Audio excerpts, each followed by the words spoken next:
Hi, I'm Fairy, and today on Naked Skincare, I want to start talking about exfoliation. Specifically, why exfoliation is so important to healthy skin. Now, we know that skin is important, it's our first line of defense against pollution, against germs, against a big bad world out there. It's very important, and we know that healthy skin is part of having a healthy body. But what part does exfoliation play in this? Well, it has to do with how our epidermis, or our outermost layer of skin, is formed. Your epidermis is about 15 to 20 cell layers deep. And the starting cells at the bottom are kind of shaped like this. They're kind of grape-shaped cells. And as they move up through the layers, they become flatter and flatter until the topmost layers, the topmost half dozen or so layers, are flat.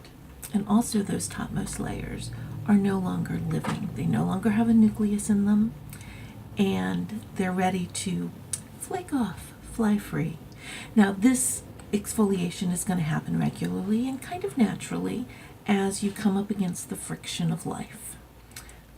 Your clothing, rubbing up against things, normal washing, this is going to cause some exfoliation. But why is it important to do more than that? Well, it has to do with the life cycle of your skin. You see, when you're born and these cells start moving up, it takes about 14 days for a cell to go from that newly developed grape-shaped cell up to the topmost layer.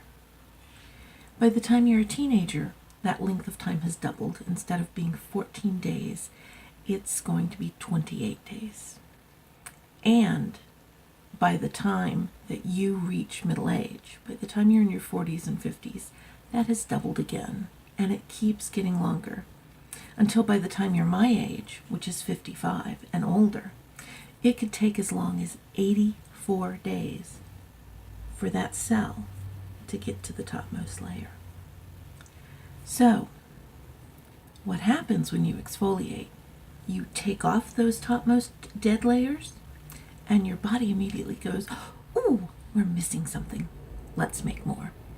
So by exfoliating regularly, you are, in fact, speeding up that process like when you were younger.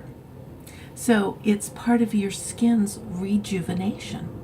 Okay, exfoliating not just has the effect of giving you brighter skin because you've taken the dead, dull layers off, but also it's rejuvenating your skin.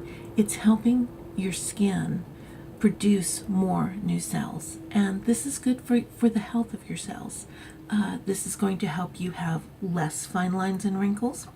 It's not going to make them go away because it's a lot more complex than that, but it is going to help you have healthier, more resilient skin. So, how often should you exfoliate? Well, it kind of depends on your skin. Most things will tell you once or twice a week, and that's good. I actually exfoliate once or twice a day. We kind of joke in my family that my hobby is producing skin, and I do. Exfoliation is a very regular part. If I don't, I get the keratin cysts up on my upper arms. Your skin produces keratin. This is your fingernails are made of keratin, but it's also in your skin to help give it some of its strength. And people with too much keratin in their skin produce little keratin bumps, or what they're calling keratocytes. And exfoliation is the way to keep these things from happening. They can happen on your upper arms, on your legs, on your back. They can happen anywhere. When you get calluses on your feet and your hands, this is a result of your body producing more skin cells. Sometimes it's in protection, but sometimes it's just because of neglect, because you haven't been exfoliating. So exfoliating is really important to the health of your skin, and healthy skin is really important to the health of your body. So we'll talk more about exfoliating and how to do it. But first, you really need to train yourself that this is important, and you need to be doing it at least a couple times a week. So it's time to start now. and exfoliate your skin.